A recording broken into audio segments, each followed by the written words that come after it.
What's up, YouTube, and welcome to today's video.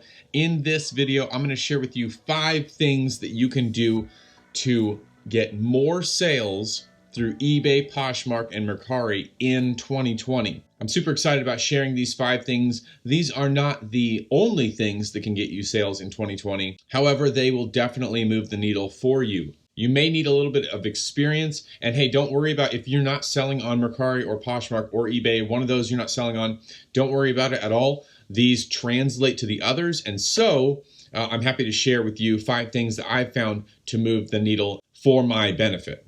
The number one thing would be to list more often. Find things more often and list them, and then cross-list them across multiple platforms. If you have an item and you only have it for sale on one platform, then you have a very limited audience. But if you can list it across 2 or 3 or even 5 platforms, that is excellent, and you raise the percentage that you'll sell that item faster. The next tip that I have for you is to make offers to those people that are interested in your item. On eBay, you have watchers. On Poshmark and Mercari, you have likers. And so you have the ability through those platforms to go into the listing and present offers to those people depending on a percentage drop or maybe a shipping discount. Depending on what platform you're selling on, you have those variables to consider. The next thing that is mostly just for eBay is to enable best offers on your listings. And I did this for a little while, and it was kind of irritating because I kept getting lowball offers. Then I realized I needed to up my minimum threshold. And then from that point, I started getting really good offers, and then I could sell things a lot faster. For a period of time, I actually turned best offers off on eBay, and that kind of hurt me because people couldn't send me a nice little decrease in the price in order to make the sale. I would recommend highly that you turn on best offers on eBay. What I was saying about a minimum threshold price is this. Let's say you're selling an item for $50 and you set a minimum threshold best offers price. Let's say you put it at $35. That's saying that you will entertain offers at $35 or greater. Anyone that comes in at $34.99 or below, eBay automatically rejects their offer, and they do not have the ability to submit an offer. It kind of weeds out any sort of lowballers. You can set that minimum threshold whatever you want. I generally set it $10 to $15 below whatever I'm selling for, and that helps me get a nice little profit in there. There is a word of caution. There are people out there that are scammers, or that I call them saboteurs. Basically, what these people do is they will come into your new listing. Let's say that you're selling that pair of shoes for $50, and they'll come in and offer you $120. Well, when you click accept, they don't have to pay right away. In fact, they're not going to pay you at all. And I don't know why people do this, but I have a theory. I have a little hunch, maybe a conspiracy theory, and that is this. When other sellers see that you're selling the same thing as them, and they go make an outrageous offer and you accept, your item is now taken off the marketplace while it's waiting for payment from them. They are not going to pay you. Do not accept offers above your asking price. They are literally trying to lock up your item so that they are the only listing or one of the only listings available for sale. These are total scammers, total saboteurs, incredibly dishonest, lacks integrity. Don't be one of those people. Don't fall victim to one of those people. So if the offer is above what your asking price is for that item, just ignore it, decline that offer, and move on. If by chance you fall victim to one of these offers, then it's a quick fix. You just go into cancel the item and then put buyer requested to cancel. They will not come back at you, because they know that they're scammers and eBay will penalize them. They will not dispute it. As soon as you do that, as soon as you realize that you're not getting paid, you can just cancel that, buyer requested to cancel, and then relist your item and hope for a better day. One telltale sign of these saboteurs, listing saboteurs, is this. They'll have their username, which generally seems pretty spammy, and then after that, they will have 0 ratings, and they'll be in a different country. I've had people from Canada, from Singapore, from Thailand, all these different places request or submit overpriced offers.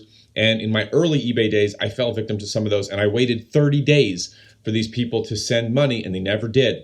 And then I called eBay, and they're like, yeah, just cancel, just buyer requested to cancel. They won't do anything about it because they know that they're scamming. So that's my third tip, is enable best offers, but be careful for people that offer more than asking price. The next thing you can do is promote listings.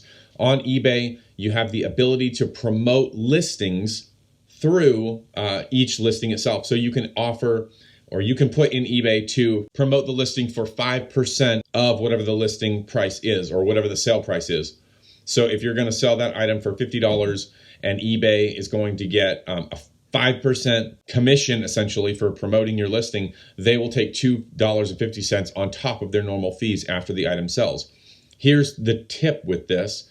If you boost that promoted listing percentage higher, make sure that you up your price to compensate for that. That item, that listing, will go in front of people's face more often, and you're likely to make that sale even though it's a higher price than other listings that are priced lower that are not promoted listings. I hope that makes sense. So promote those listings, put it at an 8% or a 10% or even a 15% promotion rate, and then up your price on the listing in order to compensate for that promoted percentage. On Poshmark, we have the same sort of thing, closet clear out days. It seems like Poshmark's doing this more and more often, closet clear out, where you can go in and you drop your price by 10% or greater, and it sends it out to anyone who has ever been interested in that item, even if they've unliked it. Poshmark tracks everyone what they've liked, what they've disliked, or unliked, and they will send that listing and that promotion out to those people. Also on Poshmark, you have sharing parties. So you might see a notification that a Nike